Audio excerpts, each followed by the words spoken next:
Hi there, it's Old Woman, and we're going on another adventure. This time, we're up in the White Mountains of Arizona, and we're going to explore State Route 73. We begin our journey by heading east on US 260. We're going to make a right and get on Route 73. On the left side of the road, you'll notice the Honda Casino and Resort. On the right side is the Honda RV Resort. We did stay at the RV Resort for 2 nights at the beginning of our White Mountain adventure. We enjoyed our short stay at this RV park. I'll include a short clip here to give you a look at our site. The park is very peaceful and has many beautiful tall pine trees, so it's very shady. It's a very large park and also has many full-time residents. We stayed here in late August of 2022, and it was very quiet at that time. Perhaps many of the full-timers had already gone to their winter homes. This was our first day at an RV park RV resort. We were pretty much newbies at this point in our RV adventures, and we were kind of intimidated about RV parks and RV resorts and being around more experienced RVers and the close quarters and backing into a tighter space. And also the expense. The RV resorts and parks seem to be, at least the privately owned ones, seem to be a lot more expensive than our state parks and local parks. But here at the Honda RV Resort, we only paid $35 a night and we had full hookups. The resort is run by the White Mountain Apache tribe, as is the casino, and they have done an excellent job in this very large park of keeping it clean and neat and well manicured. We really did enjoy our stay and would go back again and also recommend it. Route 73 takes us on a 47-mile journey through the diverse areas of the Fort Apache Reservation. We start up in the mountains in the cool pines and gradually lose elevation until we're in the high desert where we see junipers, scrub oaks, and grasslands. After a time, as we head west, we enter some rolling hills and finally end at US 60. At the intersection there, if you go to the right, you can head up to Sholo. If you go to the left, you can head down to the Phoenix area.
We're now out of the mountains and the pines and into the high desert. We're going to drive through the town of White River, and then we'll get to our first stop for the day, Fort Apache Historic Site. White River is a small rural community with a population of about 4,500. A couple gas stations and some stores are scattered along the highway. The residential roads, mostly unpaved, lead out into the countryside.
We arrived in the tiny community of Fort Apache and turned left on Road 46 to head to the historic site. Let's step back in time for a few moments. The Fort Apache Historic Site includes an Apache Cultural Center as well as the cabins that the U.S. Army built in the 1870s.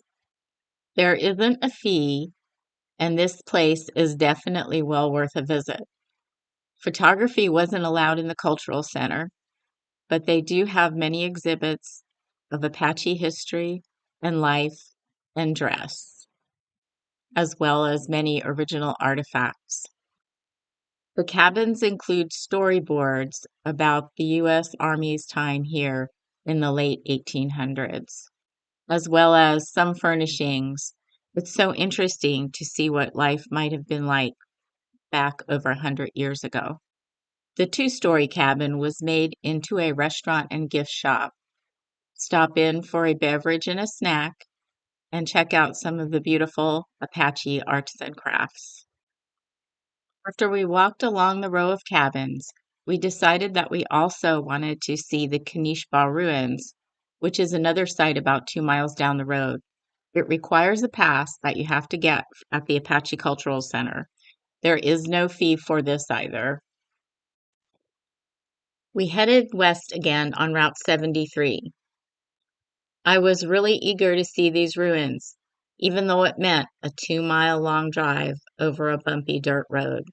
As we turned on Kinishba Road, we paused for a minute to kind of survey the road condition. We're hoping we could make the entire 2 miles along the bumpy rutted road without being in a four-wheel drive vehicle.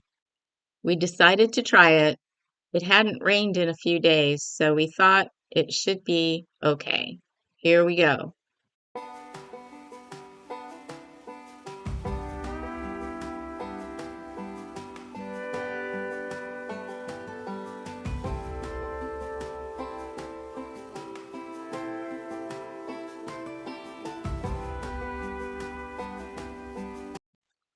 The sun came out from behind the clouds about halfway through our ride.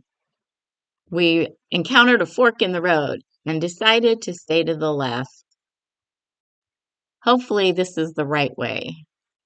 The grassy meadows around the road were full of yellow prairie sunflowers, and the sky was a beautiful blue with the soft white clouds. What a better time to travel down a dirt road.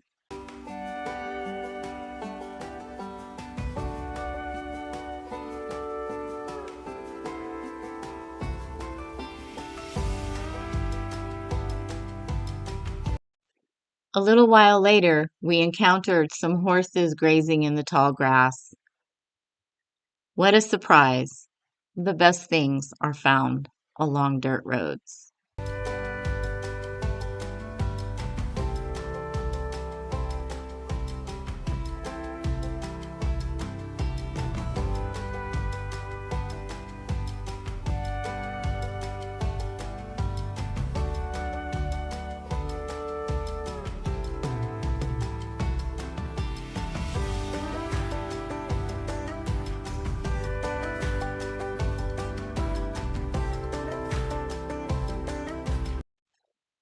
Another fork in the road, but this time there was a sign pointing the way. We hoped we were getting closer to the ruins, but all we could see were the grassy meadows, some trees, the mountains, and the sky, which was all just fine with us. We spotted something in the road ahead. We couldn't quite make it out until we got a little closer. Then we realized it was another small herd of horses enjoying the afternoon and feeding on the tall grass. What a beautiful encounter.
We arrive at the Kinishba Ruins.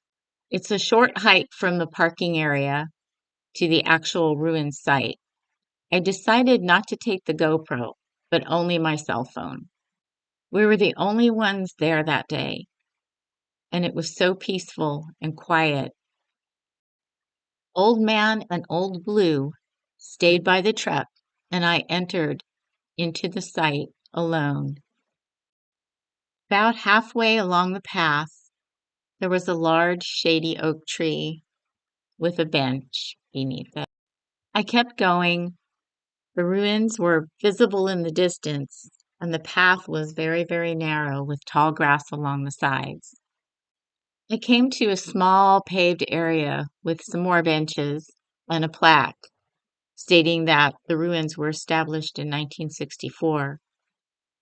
From this vantage point, it was a great place to take some photos. I continued on, and the path got a little bit narrower. The day was warm. It was August after all, and I was kind of mindful of snakes as the path narrowed and the grass got even taller. The ruins up close were amazing. All those stones stacked upon each other that have been standing for almost 800 years. Some of the walls are crumbling from the elements and age and have been propped up with log poles. But there is still quite a bit of the structure intact. It was so amazing to think about the people that had lived here. Who were they? What were their daily lives like? And in the end, where did they all go?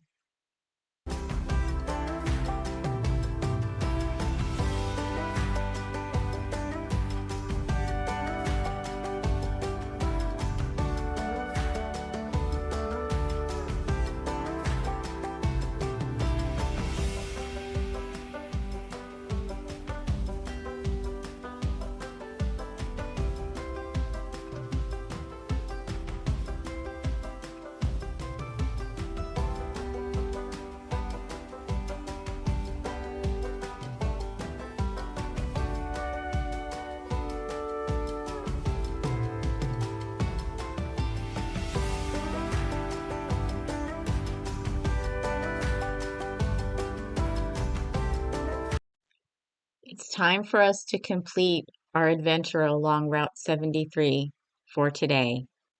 We continue to head west and encounter another small community called Cedar Creek, and then the intersection of 73 and US 60. At the corner, there's a Sinclair gas station with a little green dinosaur. So cute. We're tired and ready to get back to our campsite and relax, put our feet up, and then have some dinner.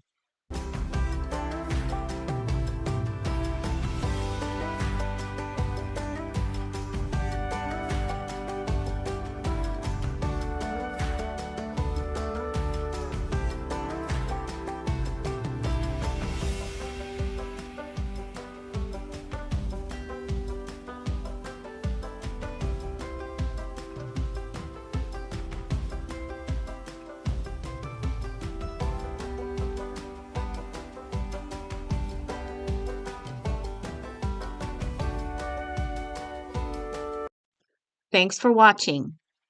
Enjoy the outdoors.